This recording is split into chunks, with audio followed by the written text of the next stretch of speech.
শুরুতে মার্কিন নির্বাচন প্রসঙ্গ।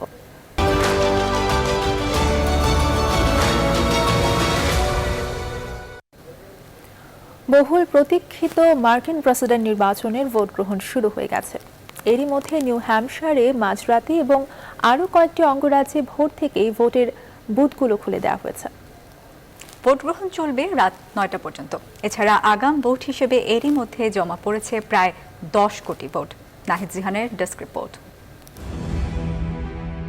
পরিবর্তনের আকাঙ্ক্ষা নিয়ে যুক্তরাষ্ট্রের নতুন একদিনের সূচনা হলো। গোটা বিশ্বের সবচেয়ে ক্ষমতাধর দেশের রাষ্ট্রপতি আজ নির্বাচিত করবেন মার্কিনিরা। এরই মধ্যে বিভিন্ন অঙ্গরাজ্যে শুরু হয়ে গেছে ভোট গ্রহণ। রীতি অনুযায়ী মধ্যরাতের পরপরই ভোট দিয়ে যুক্তরাষ্ট্রের প্রেসিডেন্ট নির্বাচনের নির্ধারিত দিনের সূচনা করেছে যুক্তরাষ্ট্র কানাডা সীমান্ত সংলগ্ন নিউ হ্যাম্পশায়ার রাজ্যের ছোট্ট শহর ডিক্সভিল নচ। আর এই কেন্দ্রের ৫টি ভোটের সবগুলোই পেয়েছেন ডেমোক্র্যাট নেতা জো বাইডেন। এছাড়াও আরও বেশ কটি অঙ্গরাজ্যে ভোট থেকে ধীরে ধীরে শুরু হয়েছে ভোট গ্রহণ। মূলত যুক্তরাষ্ট্রের অঙ্গরাজ্যগুলোতে সময়ের ভিন্নতা থাকার কারণে ভোট শুরুর সময়টা ভিন্ন হয়। তবে এবার করোনা মহামারীর কারণে ভোট কেন্দ্রগুলোতে খুব একটা ভিড় হবে না বলেই ধারণা করা হচ্ছে। ভোটের দিন ভিড় এড়াতে ডাকযোগে কিংবা আগাম ভোটের কেন্দ্রগুলোতে গিয়ে নিজেদের ভোট জানিয়ে এসেছেন ভোটাররা। এবছর যুক্তরাষ্ট্রে ভোটার সংখ্যা প্রায় ২৪ কোটি। ধারণা করা হচ্ছে ভোটে অংশগ্রহণ করবেন ১৮ থেকে ১৯ কোটি। এরই মধ্যে প্রায় ১০ কোটি আগাম ভোটও পড়ে গেছে। তবে আগাম ভোটের ব্যালট পেপার পৌঁছতে এবং গণনা শেষ হতে সময় লাগতে পারে কয়েকটা দিন। নাহিদ জিহান, নিউজ 24। শেষ মুহূর্তের জরিপেও ডোনাল্ড ট্রাম্পের চেয়ে এগিয়ে রয়েছে জো বাইডেন। এবারের নির্বাচনে পড়েছে রেকর্ড সংখ্যক আগাম ভোটও। ধারণা করা হচ্ছে আর্লি ভোটে বাইডেন কামালার পক্ষেই রায় গেছে বেশি। তারপরও মহামারী মোকাবেলায় ট্রাম্পের ব্যর্থতা ও বাইডেনের জয়ের পাল্লা ভারী করবে বলে মনে করা হচ্ছে। তবুও যুক্তরাষ্ট্রে উদারপন্থী বা সমাজতান্ত্রিক মনোভাবের মানুষের এখনও অনেক ঘাটতি রয়েছে বলে মত বিশেষজ্ঞদের।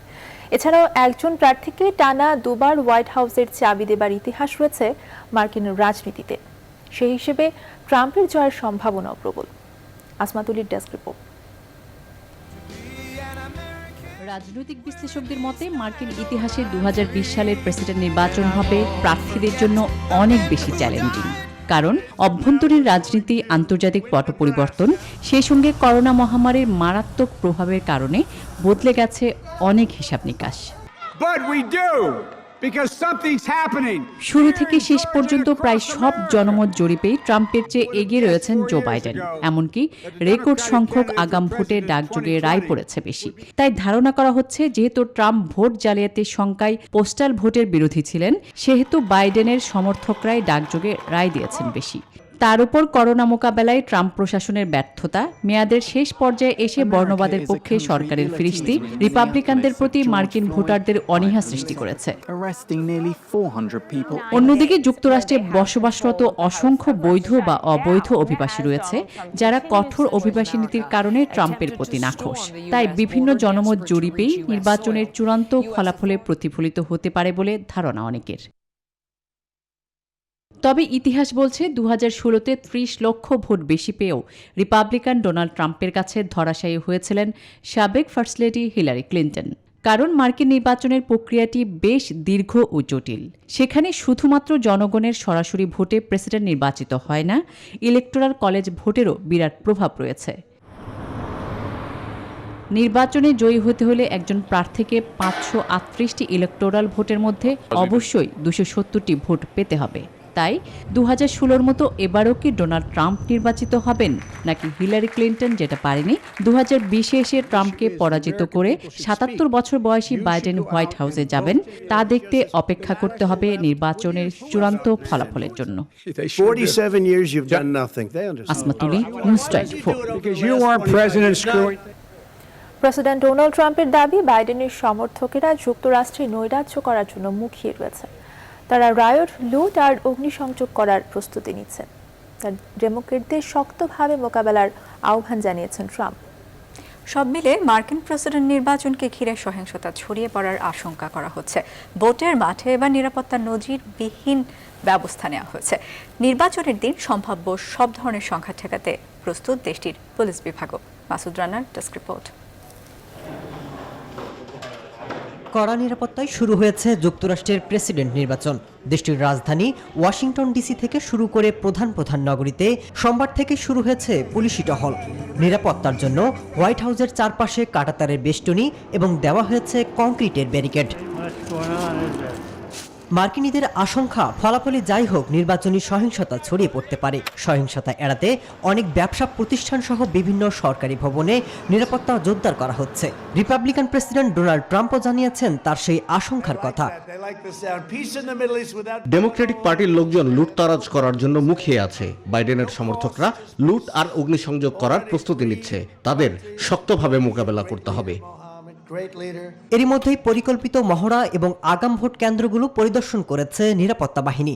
এছাড়া যদি দ্রুত ভোটের ফলাফল না জানা যায় বা ফলাফল নিয়ে আদালতে চ্যালেঞ্জ করা হয় তাহলে উত্তেজনা কতদিন পর্যন্ত স্থায়ী হতে পারে সে অনুযায়ী ব্যবস্থা নেওয়া এবং প্রয়োজনীয় প্রস্তুতি সম্পন্ন করা হয়েছে। মাসুদ রানা, নিউজ 24।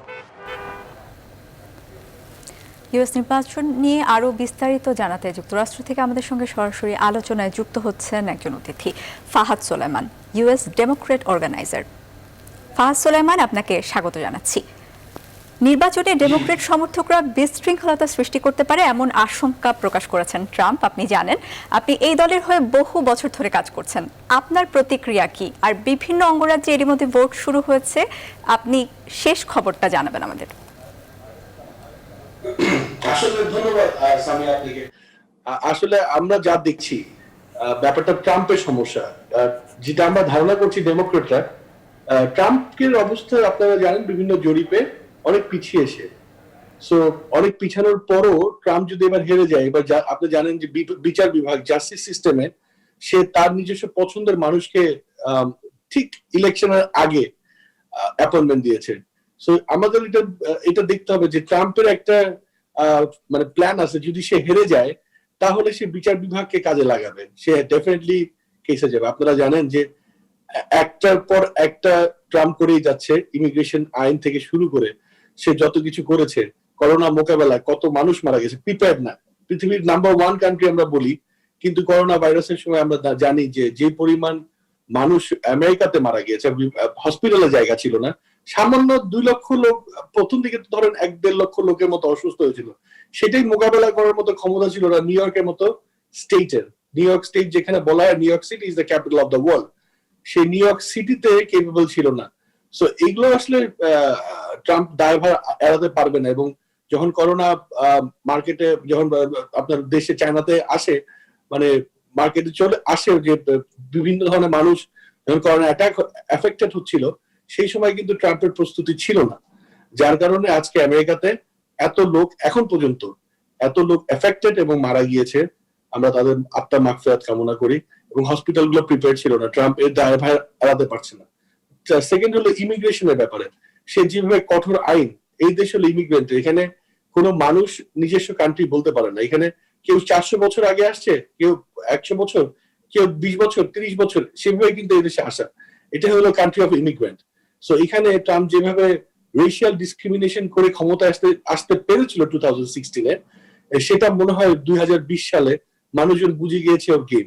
সো অনেক মানুষ এখন তাকে সাপোর্ট করেন না, কিন্তু এরপর ট্রাম্প পারে না এমন কোনো কাজ নেই। কিন্তু কারণ হলো ট্রাম্প 2016 সালে আমরা জানি, আপনারা একটু আগে নিউজে বলেছেন যে আপনার ইলেকট্রাল ভোট, এখানে কিন্তু আপনার ভোট বেশি পেয়েও কিন্তু ইলেকট্রাল ভোটের কারণে আমরা প্রেসিডেন্ট নির্বাচন হয় এখানে। সো ইলেকট্রাল ভোট হলো খুব ইম্পর্টেন্ট। এখানে 4টা সুইং স্টেট আছে, 4-5টা সুইং স্টেট আছে। তো সুইং স্টেটে গত বছর ট্রাম্প হিলারি ভালো করার পর সুইং স্টেট গুলোতে হেরে যাওয়ার কারণে ইলেকট্রাল ভোট কম পাওয়াতে ট্রাম্প প্রেসিডেন্ট হয়েছিল। তো এই জায়গাটা আমাদের মনে রাখতে হবে। গতবার কিন্তু আমরা কন্ট্রোভার্সির কথা শুনেছি, লট অফ কন্ট্রোভার্সি শুনেছি যে Trump has done this and that, এরকম অনেক কথাবার্তা শুনেছি। সো যেটা এখনো পেন্ডিং হয়ে আছে, রাশিয়ার হেল্প না হয়েছিল, এবার যে ট্রাম্প নিবে না তারও কোনো নিশ্চয়তা নাই। আমরা আর্লি ভোটিং দেখেছি, এবার 90% ভোট কাস্ট হবে, উইচ ইজ মানে গ্রেট ফর আমেরিকা। এটা আমেরিকান হিস্ট্রিতে it's gonna be a history for the next I don't know for how long. মানে 90% ভোট কাস্ট আমেরিকান হিস্ট্রিতে কখনো হয়নি। বিশেষ করে আর্লি ভোটিং যেটা করা হয়েছিল সেটাও কিন্তু একটা হিস্ট্রি। সো সেই ক্ষেত্রে আমাদের দর্শক, যুক্তরাষ্ট্র থেকে নির্বাচন বিষয়ে জানাতে আমাদের সঙ্গে সরাসরি যুক্ত হয়েছিলেন ইউএস ডেমোক্রেট অর্গানাইজার ফাহাদ সোলাইমান।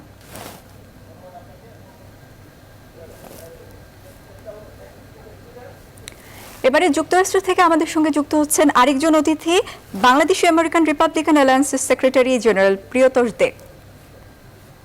জনাব প্রিয়তোষ দে, আপনি শুনতে পাচ্ছেন? আচ্ছা, আপনার কাছে যেটা জানতে চাইবো যে ফলাফলে যদি ট্রাম্প হেরে যান তাহলে তিনি বলছেন তিনি আইনি প্রক্রিয়ায় লড়াই করবেন। আসলে এই বিষয়টা কি এবং তার জয়ের সম্ভাবনা কতটুকু, এবং তিনি যদি হেরে যান তাহলে আসলেই আইনি প্রক্রিয়ায় যাবে কিনা? ধন্যবাদ। ট্রাম্প কি বলেছে সেটাকে অবশ্যই টুইস্ট করা হয়েছে।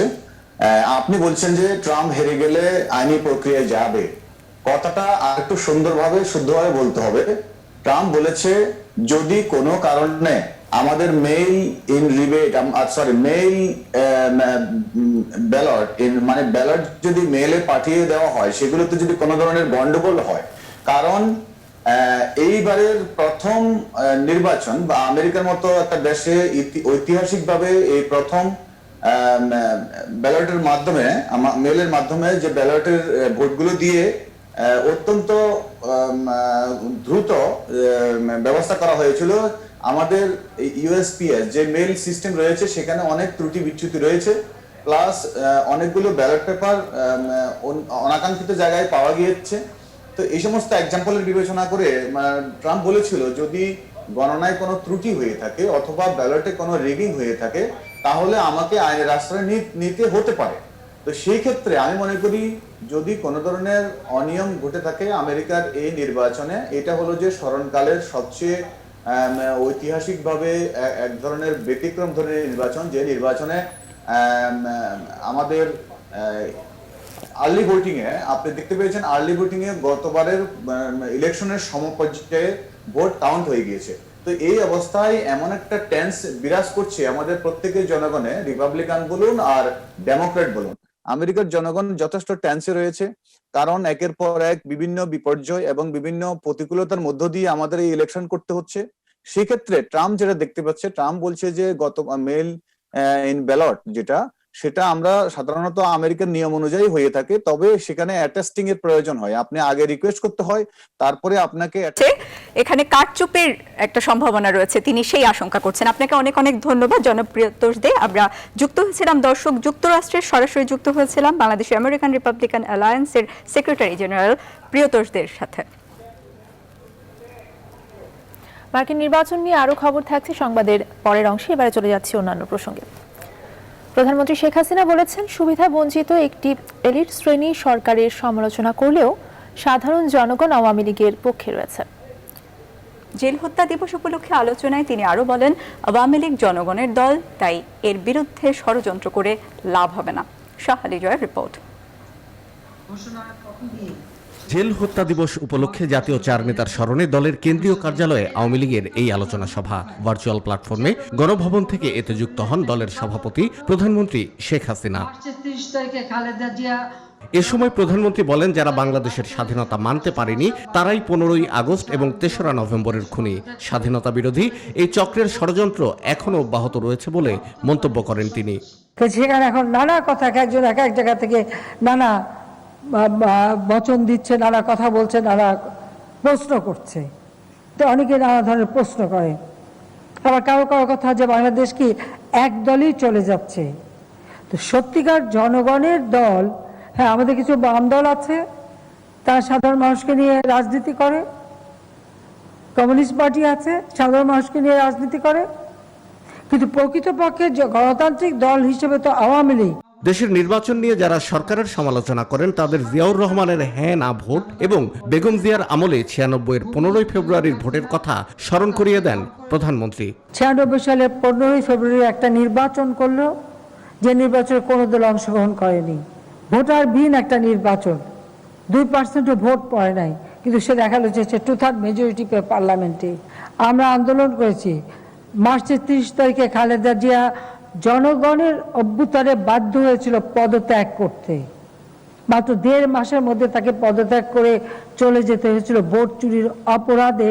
বিএনপির যে নেতারা কথা বলে তাদেরকে একটু এই কথাটা আপনারা দয়া করে স্মরণ করিয়ে দেবেন। শেখ হাসিনা বলেন, ক্যান্টনমেন্ট থেকে উঠে আসা কোনো দল দেশকে গণতন্ত্র দিতে পারে না। তিনি বলেন, জনগণের আস্থা নিয়েই আওয়ামী লীগ রাষ্ট্র ক্ষমতায় আছে। শাহ আলী জয়, নিউজ 24, ঢাকা। শোকাবহ জেল হত্যা দিবসে গভীর শোক ও শ্রদ্ধার সাথে 4 জাতীয় নেতাকে স্মরণ করছে পুরো জাতি। দলীয় কর্মসূচি শেষে আওয়ামী লীগের সাধারণ সম্পাদক ওবায়দুল কাদের বলেন, জাতিকে নেতৃত্ব শূন্য করতেই জাতীয় 4 নেতাকে পরিকল্পিতভাবে হত্যা করা হয়। বনানী কবরস্থানে শ্রদ্ধা জানান আওয়ামী লীগের নেতাকর্মীরা। এদিকে স্বরাষ্ট্রমন্ত্রী আসাদুজ্জামান খান কামাল বলেছেন, জাতীয় 4 নেতার পলাতক খুনিদের ফিরিয়ে আনার কাজ চলছে। আরও জানাচ্ছেন হাসান পারভেজ। মুক্তিযুদ্ধের অন্যতম 4 জাতীয় নেতাকে যথাযথ শ্রদ্ধা প্রদর্শনের মাধ্যমে স্মরণ করছে পুরো জাতি। জেল হত্যা দিবসে মঙ্গলবার ধানমন্ডির 32 নম্বরে জাতির পিতা বঙ্গবন্ধু শেখ মুজিবুর রহমানের প্রতিকৃতিতে ফুল দিয়ে শ্রদ্ধা নিবেদন করেন আওয়ামী লীগের নেতাকর্মীরা। শ্রদ্ধা নিবেদনের পর আওয়ামী লীগের সাধারণ সম্পাদক ওবায়দুল কাদের বলেন, 71-এর পরাজয়ের প্রতিশোধ নিতেই জাতির জনক ও জাতীয় 4 নেতাকে হত্যার ঘটনা ঘটানো হয়েছে। পরে বনানী কবরস্থানেও শ্রদ্ধা জানান আওয়ামী লীগ নেতাকর্মীরা। এই সময় হাজার হাজার মানুষ জাতীয় 4 নেতার প্রতি শ্রদ্ধা জানান। 15ই আগস্টে যারা আমাদেরকে অভিভাবক শূন্য করেছিল, 75-এর 3রা নভেম্বর কারা অভ্যন্তরে জাতীয় নেতাদের হত্যা করে সেদিন তারা আমাদের নেতৃত্ব শূন্য করতে চেয়েছে। সকালে কেন্দ্রীয় কারাগারে জেল হত্যা দিবস উপলক্ষে আয়োজিত এক অনুষ্ঠানে স্বরাষ্ট্রমন্ত্রী বলেন, শুধু বিপদগামী সেনা সদস্যই নয়, এই হত্যাকাণ্ডের পেছনে আরও বড় একটি ষড়যন্ত্র ছিল। যারা এর সঙ্গে জড়িত তাদের মুখোশ উন্মোচন করা হবে। বিভিন্ন দেশে যারা অবস্থান করছেন সেই দেশের আইন অনুযায়ী তাদেরকে ফিরিয়ে আনতে হবে। সেই প্রচেষ্টা আমরা চালিয়ে যাচ্ছি। আমরা আশাবাদী আমরা তাদেরকে ফিরিয়ে আনবো। এদিন রাজশাহীতে আরেক জাতীয় নেতা শহীদ AHM কামারুজ্জামানের কবরে ফুল দিয়ে শ্রদ্ধা জানান আওয়ামী লীগের নেতাকর্মীরা। যারা একেবারে পলাতক অবস্থায় আছে তাদেরকে বের করে নিয়ে আসা একটু সময় লাগছে বটে, তবে আমরা আশাবাদী যে এটি খুব বেশি সময় আর লাগবে না। এই ন্যাক্কারজনক ঘটনার গুলির দৃষ্টান্তমূলক শাস্তি দেওয়া হবে। 15 আগস্টের বেদনাদায়ক অধ্যায়ের 2.5 মাস পর তৎকালীন ঢাকা কেন্দ্রীয় কারাগারে 3 নভেম্বর জাতীয় 4 নেতাকে নির্মমভাবে হত্যা করা হয়। হাসান পারভেজ, নিউজ 24, ঢাকা। বন্ধ হয়ে যাওয়া MLM কোম্পানি ডেস্টিনির আদলে ই-কমার্সের নামে অবৈধভাবে MLM কোম্পানির পরিচালনা এবং গ্রাহকদের কাছ থেকে বিপুল পরিমাণ অর্থ হাতিয়ে নেওয়ার অভিযোগে 6 জনকে গ্রেফতার করেছে মহানগর গোয়েন্দা পুলিশ। 22 লক্ষাধিক গ্রাহকের কাছ থেকে প্রতারণার নামে 268 কোটি টাকা ইতোমধ্যে হাতিয়ে নিয়েছে এই প্রতারক চক্র, দাবি করেছে ডিবি। সোমবার রাতে রাজধানীর কলাবাগান এলাকা থেকে গ্রেফতার করা হয় তাদের। বিস্তারিত জানাচ্ছেন মৌ খন্দকার। বন্ধ হয়ে যাওয়া বহুল আলোচিত MLM কোম্পানি ডেস্টিনির আদলে গ্রাহকের অর্থ হাতিয়ে নিতে প্রতারণার ফাঁদ পাতে আলামিন প্রধান ও তার সহযোগীরা। ডেস্টিনির ব্যবসাকে দীর্ঘদিন ধরে পর্যবেক্ষণ ও বিশ্লেষণ করে এই পথ বেছে নেয় তারা। ইতিমধ্যে সফল হয় এই চক্র। 22,26,668 জন গ্রাহকের কাছ থেকে পিরামিড আকৃতির এই ব্যবসার মাধ্যমে 268 কোটি টাকা হাতিয়ে নিয়েছে এই চক্র।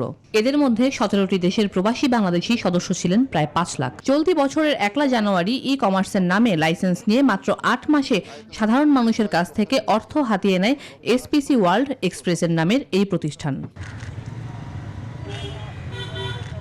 মহানগর গোয়েন্দা পুলিশ মূলত এই অভিযোগে প্রতিষ্ঠানটির MD ও CEO এবং ঊর্ধ্বতন কর্মকর্তা সহ 6 জন কর্মকর্তা কর্মচারীকে কলাবাগান F হক টাওয়ার থেকে গ্রেফতার করে। তাদের নিজস্ব অ্যাপসের মাধ্যমে গ্রাহক সংগ্রহ করে, যার 5 লক্ষই ছিল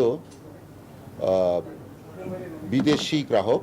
মূল হোতা আলামিন প্রধান MD, সে পূর্বে ডেস্টিনিতে চাকরি করত। হাতিয়ে নেওয়া অর্থ খুঁজে বের করতে ইতিমধ্যে গোয়েন্দা পুলিশ কাজ করতে শুরু করেছে বলেও জানান মহানগর গোয়েন্দা পুলিশের এই কর্মকর্তা।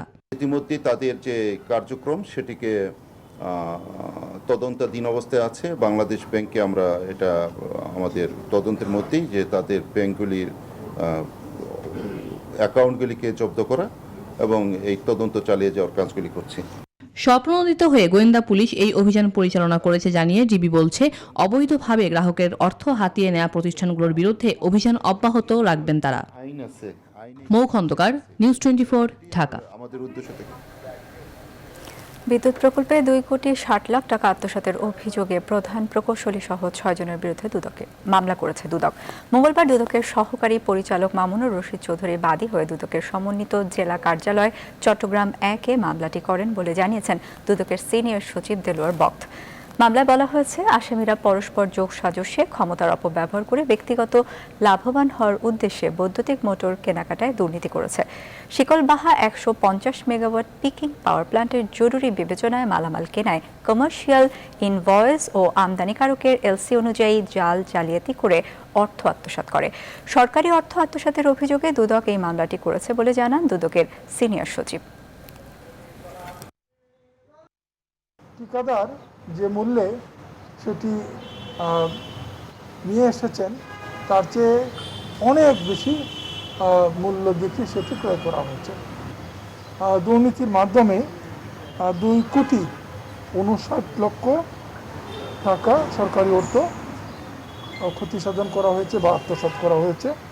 সাংবাদিক সময় হলো একটি বিরতির, সঙ্গেই থাকুন।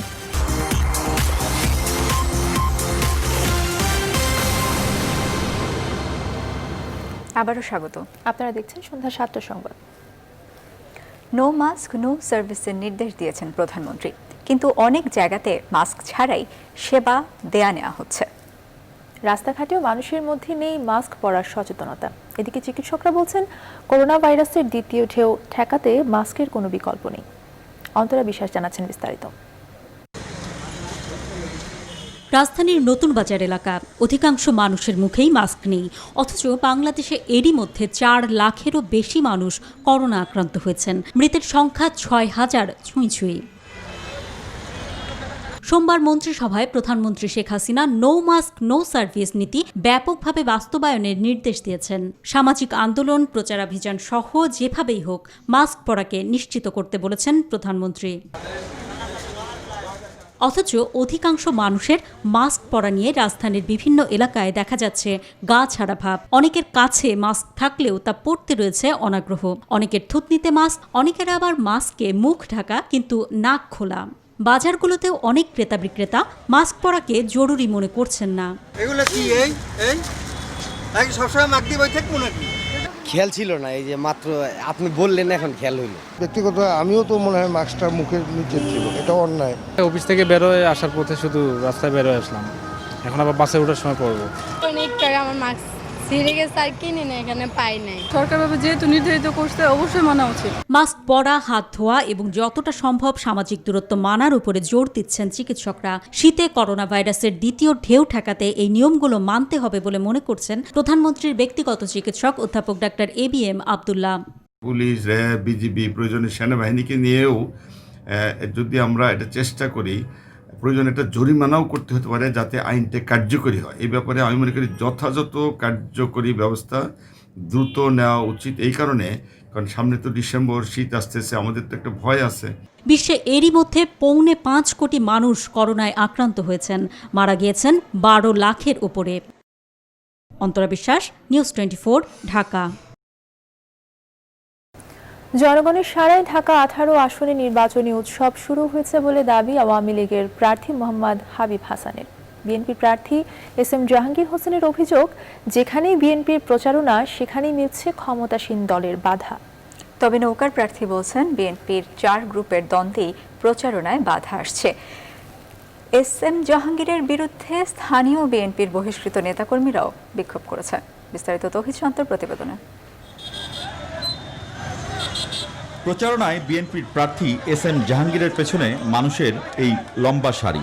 তবুও মানুষের এমন উপস্থিতি ভোটের ফলাফল তার পক্ষে আনবে কিনা এ নিয়ে সংশয়ে জাহাঙ্গীর হোসেন। যেখানে প্রোগ্রাম দেওয়া হচ্ছে সেখানে বাধা দিচ্ছে। আমরা যদি জনগণের কাছে না যেতে পারি, যদি আমরা ভোট চাইতে না পারি, আমরা কাদেরকে নিয়ে ভোট করব? আওয়ামী লীগ কোনোভাবেই চাচ্ছে না 30 তারিখের ভোট 29 তারিখের অভ্যস্ত, তারাই ধারাবাহিকতা চাচ্ছে। এভাবে যদি বাধা দেওয়া হয়, সিইসির কাছে আমি সেদিন বলে এসেছিলাম আমাদের নেতৃবৃন্দ, যে আমরা যদি ঘরে বসে থাকতে হয়, আমরা যদি প্রচারণা না করতে পারি, আমাদের কিছুই করা থাকবে না, আমরা আপনাদের সিইসিতে এসে বসে থাকবো। যদিও বিএনপির অভিযোগ নিয়ে আওয়ামী লীগ প্রার্থী হাবিব হাসান দিলেন ভিন্ন ব্যাখ্যা। ওরা মনোনয়ন যখন কিনেছেন তখনই ওদের দুই গ্রুপের মধ্যে সংঘর্ষ হয়েছে এবং 9 জন রক্তাক্ত হয়েছে। পরবর্তীতে ওদের দল কিছু সংখ্যক ওদের নেতাকর্মীকে এই অত্র অঞ্চলের নেতাকর্মীকে বহিষ্কার করেছে।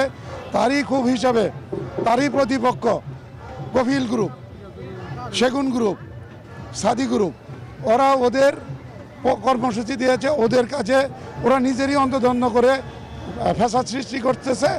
উত্তরার আজমপুরে বিএনপির স্থানীয় নেতারা এসএম জাহাঙ্গীর হোসেনের ছবি একটি পুতুলের মুখে সাটিয়ে দিয়ে সেটিতে আগুন লাগিয়ে দেয়। তৌহিদ শান্ত, নিউজ 24, ঢাকা। বাংলাদেশ যুক্তরাষ্ট্র সম্পর্ক কোনো ব্যক্তি বা দল নির্ভর নয় বলে জানিয়েছেন পররাষ্ট্র সচিব মাসুদ বিন মোমেন। তিনি বলেন, এটি প্রাতিষ্ঠানিক কাঠামোর মাধ্যমে প্রতিষ্ঠিত। সেই হিসেবে যুক্তরাষ্ট্রে বাংলাদেশের যে বাজার রয়েছে সেটিতে নির্বাচনের কোনো প্রভাব পড়বে না বলে তিনি আশা করেন। এক প্রশ্নের জবাবে সচিব বলেন, মার্কিন নির্বাচনে ক্ষমতায় পালাবদল হলেও বাংলাদেশের সঙ্গে সম্পর্কের তেমন পরিবর্তন হবে না। তবে অবশ্যই যদি সরকার পরিবর্তন হয় তবে নতুন করে শুরু করতে হবে। মঙ্গলবার পররাষ্ট্র মন্ত্রণালয়ে এক সংবাদ সম্মেলনে এসব কথা বলেন তিনি। আমি মনে করি যে আমেরিকান যে বিচার বিভাগ সেটা ইন্ডিপেন্ডেন্ট এবং সেই বিচার বিভাগে যখন একটা ইস্যু আসে তখন সেটা কিন্তু অন ইটস ওন মেরিট এটা পারসুড হয়। হ্যাঁ, পলিটিক্যাল ইম্পেটাসের একটা বিষয় তো থাকেই, বাট যেহেতু অলরেডি এটা এসে গেছে বিচার বিভাগের সিস্টেমে, আই ডোন্ট থিঙ্ক এটা এখন আবার মানে গভর্নমেন্ট পরিবর্তন হলে এটা থেমে যাবে বা বন্ধ হয়ে যাবে, এটা চলতে থাকবে। এইগুলো তো আসলে মনে হয় না যে সরকার পরিবর্তনের সাথে কোনো চেঞ্জ হওয়ার মানে সম্ভাবনা আছে আমি মনে করি। রাজধানীর গুলশানের বাড়িতে প্রবেশ না করতে পারা দুই বোন মুশফিকা মোস্তফা এবং মুবাশশিরা মোস্তফা ও তাদের সৎ মা অঞ্জু কাপুরকে বাড়ির মালিকানার কাগজপত্র আদালতে দাখিল করার নির্দেশ দিয়েছে হাইকোর্ট। মঙ্গলবার বিচারপতি মোহাম্মদ নজরুল ইসলাম তালুকদার ও বিচারপতি আহমেদ সোহেলের হাইকোর্ট বেঞ্চ এই আদেশ দেয়। আগামী 9 নভেম্বর পরবর্তী শুনানির দিন ঠিক করে দুই বোনের নিরাপত্তা রক্ষার আদেশ দিয়েছে আদালত। হাইকোর্টের নির্দেশের পরিপ্রেক্ষিতে মঙ্গলবার সকালে দুই বোন ও বাড়ির দখলে থাকা অঞ্জু কাপুর আদালতে হাজির হন। পরে তাদের পক্ষে আইনজীবীরা শুনানি করেন। আদালত একই সঙ্গে দুই পক্ষের স্বজনরা ওই বাড়িতে যাতে প্রবেশ করতে পারে তার সুযোগ দিতে নির্দেশ দিয়েছে।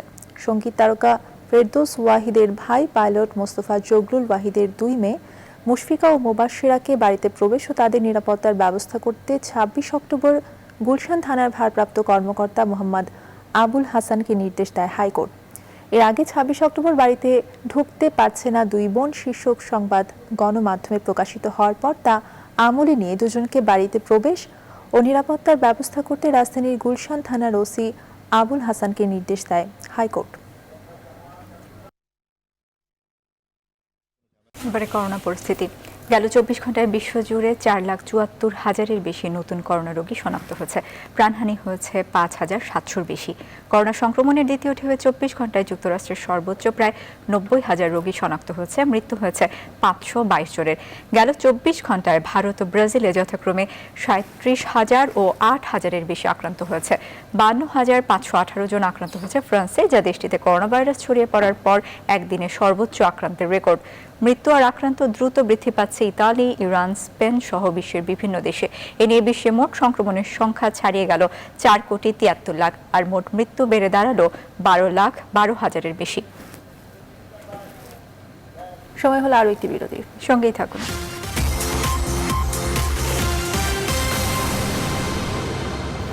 আবারও স্বাগত। আপনারা দেখছেন সন্ধ্যা 7টার সংবাদ। কুষ্টিয়ায় ট্রাক অ্যাম্বুলেন্স সংঘর্ষে চালক সহ অ্যাম্বুলেন্সে থাকা 5 জন নিহত হয়েছেন।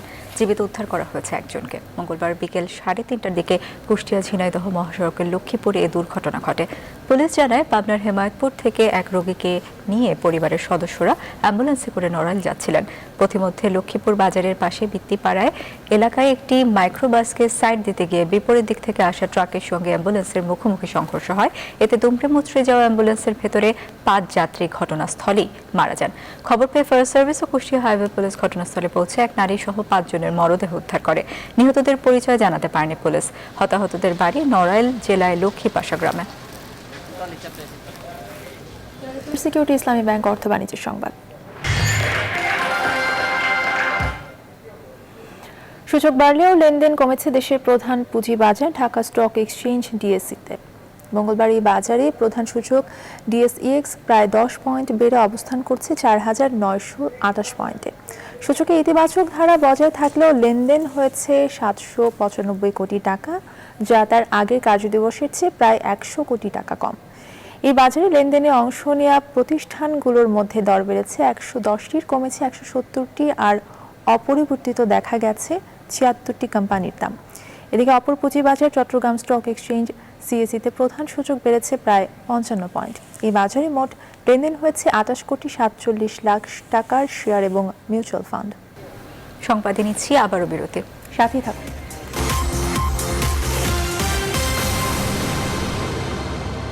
আবার স্বাগত সন্ধ্যা 7টার সংবাদে। আবারও মার্কিন নির্বাচন প্রসঙ্গ। 3রা নভেম্বর প্রেসিডেন্ট ভাইস প্রেসিডেন্টের ব্যালটে একই সঙ্গে ভোট হচ্ছে কংগ্রেস সদস্য সহ অঙ্গরাজ্যগুলোর বিভিন্ন পদে, যেখানে স্টেটের অডিটর জেনারেল পদের জন্য লড়ছেন বাংলাদেশি আমেরিকান ডক্টর নিনা আহমেদ। তিনি পেনসিলভেনিয়া ডেমোক্রেটিক প্রার্থী হিসেবে লড়ছেন। ডক্টর নিনা ছাড়াও পুনরায় সিনেটর হবার পথে রয়েছেন senator Sheikh Rahman. Georgia state senate district 5 থেকে আবারও প্রার্থী হয়েছেন তিনি। আর চতুর্থবারের মতো স্টেট রিপ্রেজেন্টেটিভ হওয়ার পথে রয়েছেন নর্থ হ্যাম্পশায়ারের রিপাবলিকান প্রার্থী আবুল খান। এদিকে টেক্সাসের অস্টিন নিয়ে গঠিত কংগ্রেশনাল ডিস্ট্রিক্ট 31 নে প্রার্থী হয়েছেন বাংলাদেশি বংশোদ্ভূত আমেরিকান ডোনা ইমাম। মার্কিন রাজনীতিতে বাংলাদেশিদের উত্থানের ক্ষেত্রে অনন্য ইতিহাস গড়ার পথে রয়েছেন এই 4 প্রবাসী বাংলাদেশি।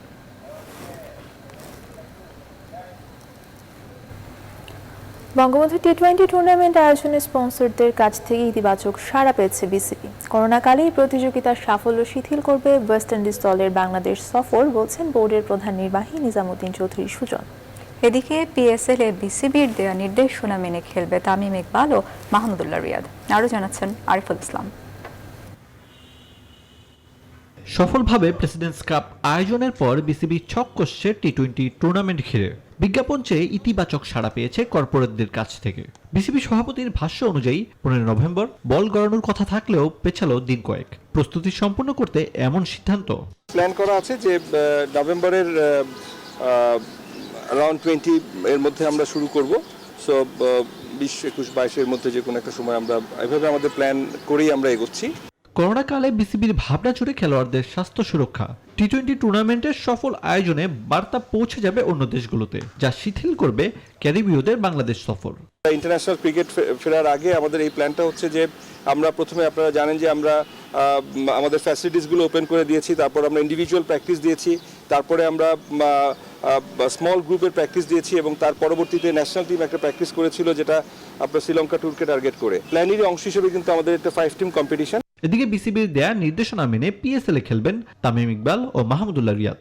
পাকিস্তান সফর করেছি, একটা সিকিউরিটি প্রোটোকল ছিল নির্ধারিত বা কিছু বিষয় ছিল, সবকিছুর মধ্যে কিন্তু আমরা পাকিস্তান সফর করেছি এবং কিছু নির্দেশনা তো আমাদের যারা যাবেন তাদেরকে দেয়া থাকবেই, এবং তারা যেহেতু আগে সফর করেছেন তারা এই বিষয়গুলোকে completely aware. Ariful Islam, news 24। Nepal ম্যাচকে সামনে রেখে চলছে জাতীয় ফুটবল দলের অনুশীলন। ফুটবলারদের ফিটনেসের উন্নতি ঘটাতে পরিশ্রম করছেন কোচিং প্যানেল। নতুন গোলরক্ষক কোচ লেস ক্লিভলি বলছেন, প্রতিযোগিতামূলক ম্যাচ খেলার মানসিকতা ফিরিয়ে আনাই এখন লক্ষ্য। গোলরক্ষকরা যথেষ্ট স্কিলফুল বলে জানান ইংলিশ প্রিমিয়ার লিগে কাজ করা অভিজ্ঞতা সম্পন্ন এই কোচ। বিস্তারিত জানাচ্ছেন মাহফুজুল ইসলাম। করোনা পরবর্তী প্রত্যাবর্তনের ম্যাচ, প্রতিপক্ষ নেপালের শক্তিটা ভালোই জানা জেমিডের, কিন্তু করোনার বাস্তবতায় নেপাল দলের অবস্থাটা কি সেটি নিয়ে হয়তো স্পষ্ট কোনো ধারণা নেই টিম ম্যানেজমেন্টের। নেপালের বিপক্ষে সবশেষ এসএ গেমসে হেরে যাওয়া বাংলাদেশ দলের বেশিরভাগ সদস্যই আছে বর্তমান স্কোয়াডে। সেই ম্যাচে 1-0 গোলে হেরে যাওয়া বাংলাদেশ দেখেছে নেপালের শক্তির জায়গাগুলো। প্রশ্ন হলো, নিজেদের ভুলগুলো কি শুধরাতে পেরেছে বাংলাদেশ? ওই ম্যাচটা আর এই ম্যাচটা ডিফারেন্ট। ওইটা ছিল সাউথের খেলা আর এটা ছিল, এটা হবে আপনার ট্রেনিং ম্যাচ, ঠিক আছে? দুইটার প্রেশার আলাদা। 8 মাস পর ফেডারেশন একটা সুযোগ করে দিয়েছে ফিটনেসটা আনার জন্য। গোলরক্ষকদের তালিম দিতে ইংল্যান্ড থেকে লেস ক্লিভলিকে উড়িয়ে এনেছে টিম ম্যানেজমেন্ট। ইংলিশ প্রিমিয়ার লিগে কাজ করার অভিজ্ঞতা সম্পন্ন এই কোচের কাছে অল্প সময়ে আশরাফুল শহীদুলদের ম্যাচের জন্য তৈরি করাটা challenging. I've had a look at reports and some of the games that have been online so that I did a little bit of research before coming. আমি এখানে আসার আগে গোলরক্ষকদের ভিডিও ফুটেজ দেখে কিছু ধারণা নিয়ে এসেছিলাম। কাজ শুরু করেছি কয়েকদিন হলো। ছেলেরা পরিশ্রম করছে, হাতে 10 দিন সময় আছে। এর মধ্যে তাদের পুরোপুরি ম্যাচ খেলার মানসিকতা ও শারীরিক সক্ষমতা ফিরিয়ে আনা আমার লক্ষ্য। 10 দিন খুব বেশি সময় না হলেও আমি মনে করি যেভাবে তারা পরিশ্রম করছে তাতে করে খুব দ্রুতই অনেকটা রিদম ফিরে আসবে। Allow them to make mistakes. আগামী 13 ও 17 নভেম্বর নেপালের বিপক্ষে ঢাকায় হবে 2টি আন্তর্জাতিক প্রীতি ফুটবল ম্যাচ। মাহফুজুল ইসলাম, নিউজ 24, ঢাকা। এতক্ষণ সাথে থাকায় ধন্যবাদ সবাইকে।